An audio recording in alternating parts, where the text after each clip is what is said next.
लेकर तू क्या साबित करना चाहता है? ढोंग, काशी तक तो ठीक था, प्रयाग में नहीं चलेगा। और सुन, तू जिस जाति में पैदा हुआ है वही काम कर। ये पूजा पाठ भक्ति का काम हमारे ब्राह्मणों का है और हम ही करेंगे। क्यों भाइयों? कौन कहता है भक्ति और पूजा पाठ का अधिकार सिर्फ आप लोगों को है? ईश्वर पर सबका बराबर अधिकार है। और फिर आप किस मुंह से मुझे ईश्वर की भक्ति करने से मना कर रहे हैं? माना मैं अछूत हूँ, लेकिन शास्त्री जी, कौन से शास्त्र में लिखा है कि हम अछूतों को प्रभु का नाम लेने का अधिकार नहीं है? शास्त्र? तू हमें शास्त्र मत सिखा। सदियों से यही चलता आया है कि मनुष्य अछूतों से प्रेम नहीं करते। तो कैसे संभव है कि भगवान तुमसे प्रेम करेंगे? जब हमारे दिल में तुम्हारे लिए जगह नहीं है तो भगवान के दिल में जगह कैसे हो सकती है? क्षमा करना शास्त्री जी, आपको अपनी तुलना ईश्वर से करना शोभा नहीं देता। इससे ही पता चल जाता है आप कितने ज्ञानी हैं। और रही बात प्रभु की भक्ति की, तो मेरा ये मानना है कि जितना अधिकार आप लोगों का है उतना ही हम अछूतों का भी है।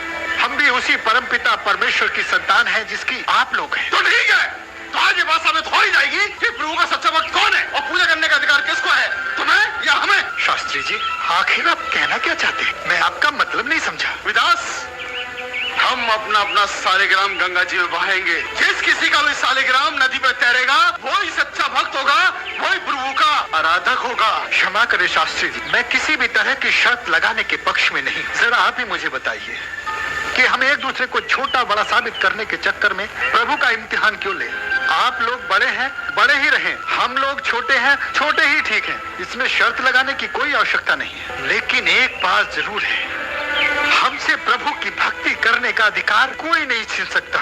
रविदास, आज यह सबके सामने बात साबित होकर रहेगी कि प्रभु किसके हैं और भक्ति करने का अधिकार किसका है। अगर तुम ये बात साबित नहीं कर पाए तो याद रखना, आज के बाद भक्ति मत करना और अपनी जाति वालों को भक्ति करने से रोकना। क्या बोले? मैं और मेरे भाई लोग प्रभु का नाम लेना छोड़ दें? ऐसा कभी नहीं होगा शास्त्री जी। मैं इस पक्ष में बिल्कुल नहीं था कि कोई इम्तिहान दूं, लेकिन बात अगर मेरी जाति की होने लगी है तो सुन लीजिए, मेरे जीते जी ऐसा हरगिज नहीं होगा। अगर किसी दिन ऐसा हुआ तो मैं अपने आप को मृत्यु दंड दे दूंगा। शास्त्री जी, चलिए, जिस तरह का भी इम्तिहान लेना चाहते हैं ले लीजिए। तो निकालो अपना शालिग्राम और चलो तट की ओर। परंतु मेरे पास तो शालिग्राम नहीं। अगर आप लोग अनुमति दें तो मैं किसी भी पत्थर को शालिग्राम मानकर तैरा दूं। चलो ठीक है, किसी भी पत्थर को शालिग्राम मानकर गंगा जी में तैरा दो। चलो तट पर चलिए। अब यहाँ आ ही गए हो, कराइए अपना शालिग्राम। पहले आप।